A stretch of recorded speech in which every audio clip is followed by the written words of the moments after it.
Voilà, je me rappelle voilà, des vortex de barracuda, ou plutôt de bécune en Martinique. C'était sur une plongée donc d'à peu près 30 mètres. Les bécunes, donc chandelles, m'ont entouré en fait et quand on commençait à tourner autour de moi, voilà, à peu près à 4 mètres de distance, et plus je suis resté en apnée, plus elles se sont resserrées, jusqu'à vraiment à me faire un globe autour de moi, mais quasi parfait, donc il n'y avait plus beaucoup de lumière qui rentrait. Et ça a été un moment, ça a reflété à peu près ce que je ressentais en fait en apnée. Voilà, cette phase de compression, comme une compression pulmonaire, avec une luminosité qui devient de plus en plus faible en fonction qu'on descend. Et c'était vraiment un moment magique quoi, en fait. Ok, salut, moi c'est Franck, j'ai 38 ans et je suis moniteur d'apnée. J'ai commencé l'apnée à travers la chasse sous-marine, il y a à peu près une vingtaine d'années.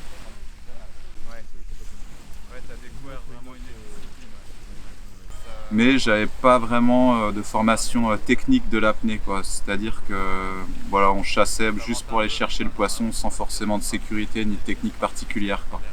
Parce que là je suis en respiration abdominale aussi, sauf que je m'hyperventile. Et l'hyperventilation, c'est mal. On verra pourquoi tout à l'heure. Mais voilà, c'est vraiment important de rester sur un volume courant, quoi. Ok ? J'ai formalisé en fait vraiment une formation apnée pure et dure il y a 6 ans aux Philippines, donc.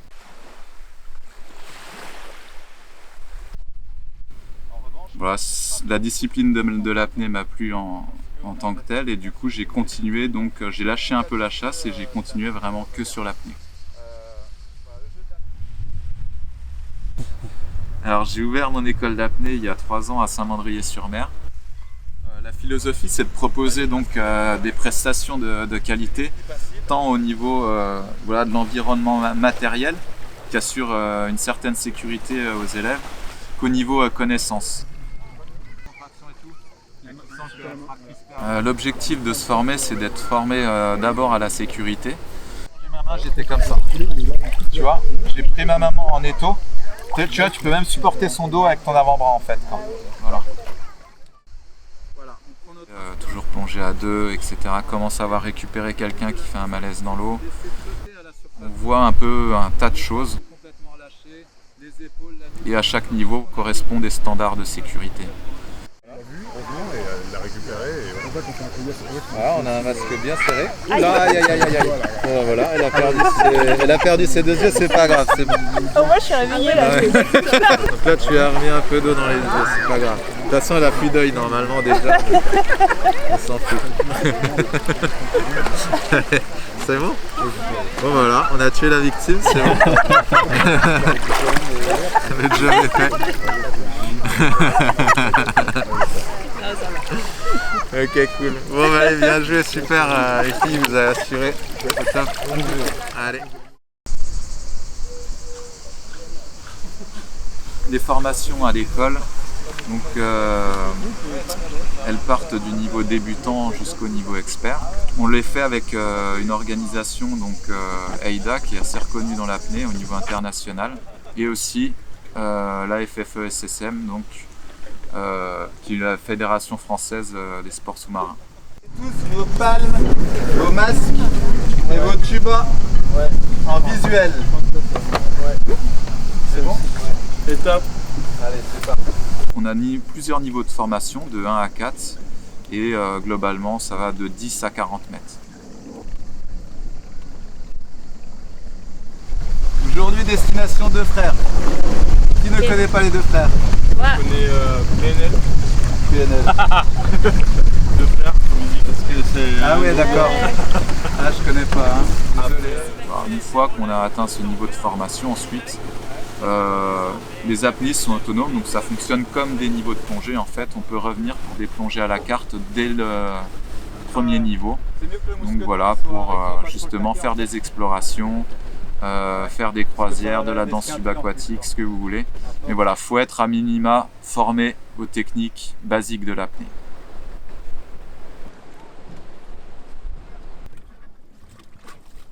Allez.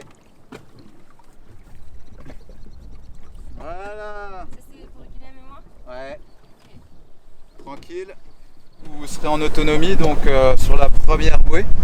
Et nous on sera en formation avec Ulysse et Guillaume donc sur la dernière bouée. Ok. Un débutant lambda, voilà, alors les performances sont assez aléatoires, mais on peut prétendre, voilà, après une journée de formation, à la plupart du temps plus de 2 minutes en statique.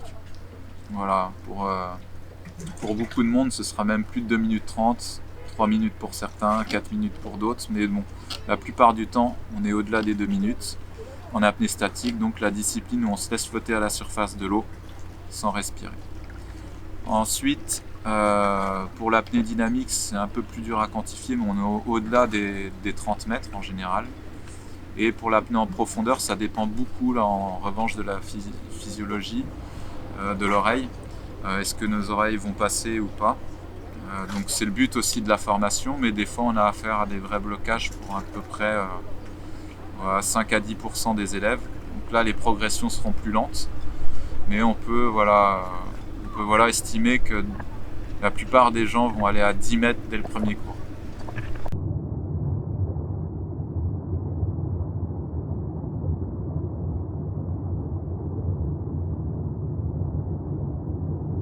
Alors la plupart des gens qui viennent à l'école font de l'apnée pour progresser notamment sur les temps d'apnée. Donc ils essaient en fait, ils cherchent à rester plus longtemps sous l'eau, voilà, pour optimiser des apnées, donc soit pour la chasse, soit pour l'exploration, ce genre de choses. Donc c'est vrai qu'au fil de la formation, ils commencent, donc déjà on a une première phase de progression qui est assez exponentielle, et surtout ils découvrent aussi la discipline de l'apnée en tant que telle.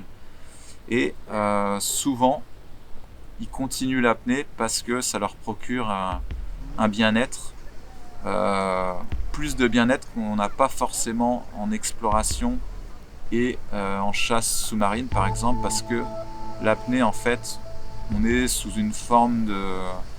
Voilà, on est porté vers l'intérieur plus que vers l'extérieur. Donc on n'est plus dans le contemplatif, on est vraiment dans un voyage intérieur en fait.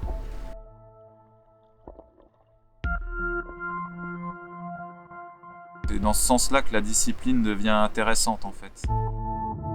Ça permet aux personnes aussi d'accéder à une phase de bien-être, de confort, de méditation entre guillemets, et assez accessible par des réflexes physico-chimiques du corps quand il est plongé dans l'eau en fait. L'eau c'est vraiment un catalyseur finalement, et ça nous permet d'accéder à un bien-être assez facile.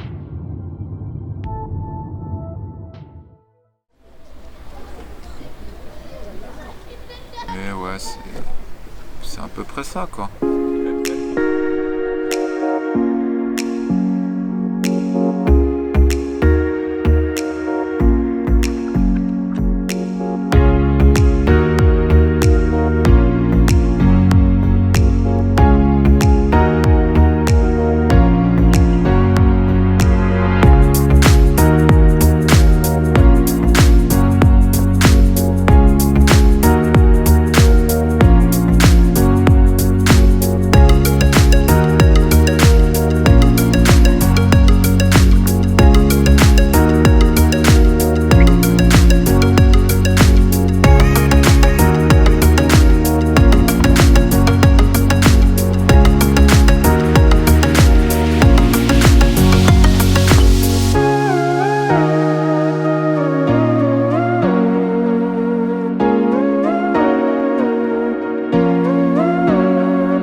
Là vous faites ça, ouais, c'était trop bien, genre.